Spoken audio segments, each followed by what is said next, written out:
Hi. I am a friend in a meeting.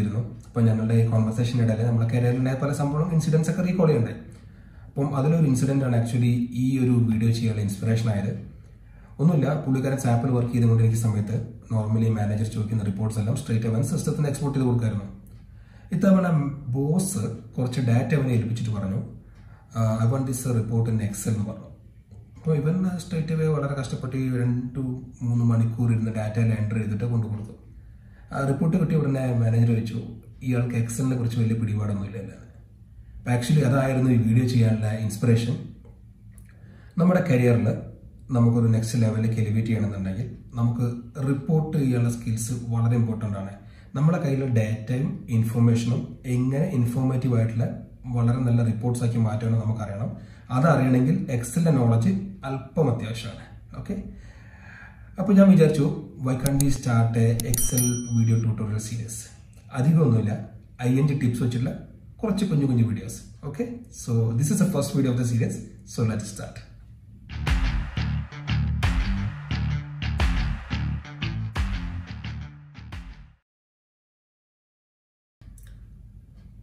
Tip number 1.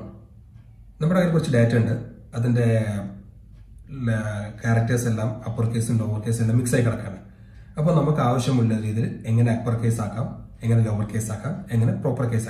This proper case is all word in first letter capital, small letter. Very simple to see. In the data, data formula equal to upper select here and that column select here. Enter it. This is plus just drag it. Plus apply the formula update. Next column lower equal to lower the type that column click here. Enter here. Lower case attended. Now the chila bulletin. This plus drag it.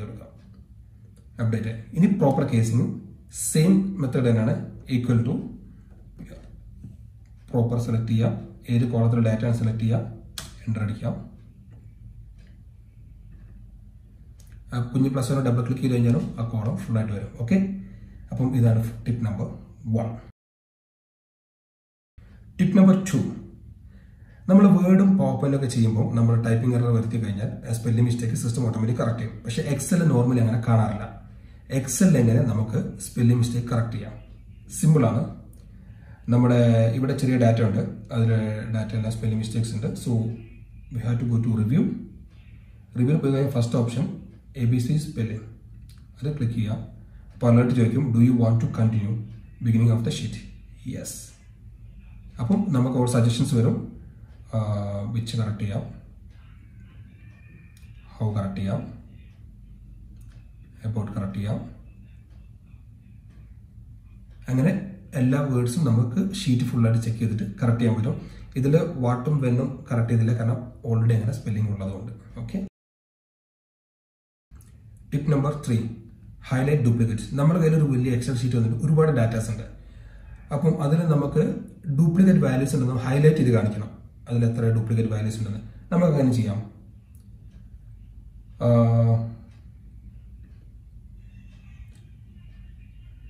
Conditional formatting.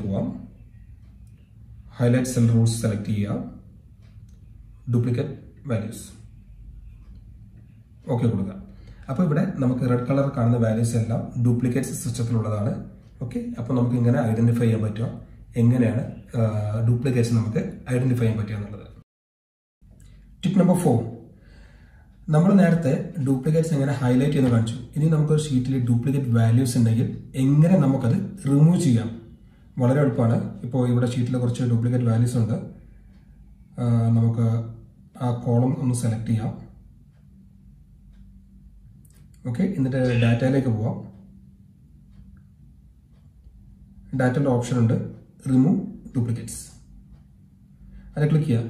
Now, we data corresponding data upper column column sheet expand. We current with the continuous section. അപ്പോൾ ഇവിടെ എനിക്ക് മറ്റ് datas ഒന്നും ഇല്ലാത്തതുകൊണ്ട് എന്ത് ചെയ്യാം, just continue വിത്ത് current selection എന്ന് പറഞ്ഞ് കൊടുത്തിട്ട് റിമൂവ് ഡ്യൂപ്ലിക്കേറ്റ്സ് എന്നുള്ള ബട്ടൺ ക്ലിക്ക് ചെയ്യാം. അപ്പോൾ അത് കോളം സെലക്ട് ചെയ്ത് കാണിക്കും. ജസ്റ്റ് ക്ലിക്ക് ഓക്കെ കൊടുത്തു കഴിഞ്ഞാൽ നമ്മുടെ ഡ്യൂപ്ലിക്കേറ്റ്സ് എല്ലാം പോയി കഴിഞ്ഞു. ഓക്കെ, എളുപ്പമല്ലേ? Tip number 5. നമുക്കൊരു ഡാറ്റ ഷീറ്റ് കിട്ടി, അതിലൊരുപാട് അൺനെസസറി സ്പേസ് കയറി വന്നിട്ടുണ്ട്, ക്യാരക്ടറിന്റെ ബിഗിനിങ്ങിലും എൻഡിലും ഇൻ ബിറ്റ്വീനൊക്കെ. അപ്പം ഒരു ഡാറ്റ എൻട്രി ചെയ്ത് കിട്ടിയ ഇത്തരം ഡാറ്റയിൽ നിന്ന് എങ്ങനെ നമുക്ക് സ്പേസ് വളരെ സിമ്പിളായിട്ട് റിമൂവ് ചെയ്യാൻ പറ്റും? വളരെ എളുപ്പമാണ്. ട്രിം എന്ന് പറഞ്ഞ ഫംഗ്ഷൻ ഉണ്ട്, നമുക്കൊന്ന് ട്രൈ ചെയ്ത് നോക്കാം. ഈക്വൽ ടു ട്രിം എന്ന് പറഞ്ഞ ഫംഗ്ഷൻസ് കോൾ ചെയ്യാം. എന്നിട്ട് ഏത് കോളത്തിലെ ഡാറ്റയാണ് വേണ്ടത് അത് സെലക്ട് ചെയ്യാം. ജസ്റ്റ് ഒന്ന് എൻ്റർ അടിച്ചു കൊടുക്കാം, റിമൂവ് ആയി. ഇനി കുഞ്ഞ് പ്ലസ് പ്രസ് ചെയ്ത് എന്ത് ചെയ്യാം, ആ ഷീറ്റിൽ മൊത്തമായിട്ട് ഫോർമുല അപ്ലൈ ചെയ്യാം. നിങ്ങൾക്ക് ഈ വീഡിയോ ഇഷ്ടമായെന്ന് വിചാരിക്കുന്നു. ഇഷ്ടപ്പെട്ടിട്ടുണ്ടെങ്കിൽ, ഇഷ്ടമായിട്ടില്ലെങ്കിലും എന്തുകൊണ്ടാണ് കമന്റ് സെക്ഷനിൽ എനിക്ക് ഫീഡ്ബാക്ക് തരിക. ഓക്കെ, ഇനി ഇതുപോലത്തെ കൂടുതൽ വീഡിയോസ് ചെയ്യാൻ എനിക്കുള്ളൊരു ഇൻസ്പിറേഷൻ ആയിരിക്കും അത്. പിന്നെ ചാനൽ സബ്സ്ക്രൈബ് ചെയ്യാത്ത ആളുകളുണ്ടെങ്കിൽ സബ്സ്ക്രൈബ് ചെയ്യുന്നതിനെ കുറിച്ച് പരിഗണിക്കാം. ലൈക്ക് ചെയ്യുക, ഷെയർ ചെയ്യുക. So take care, by.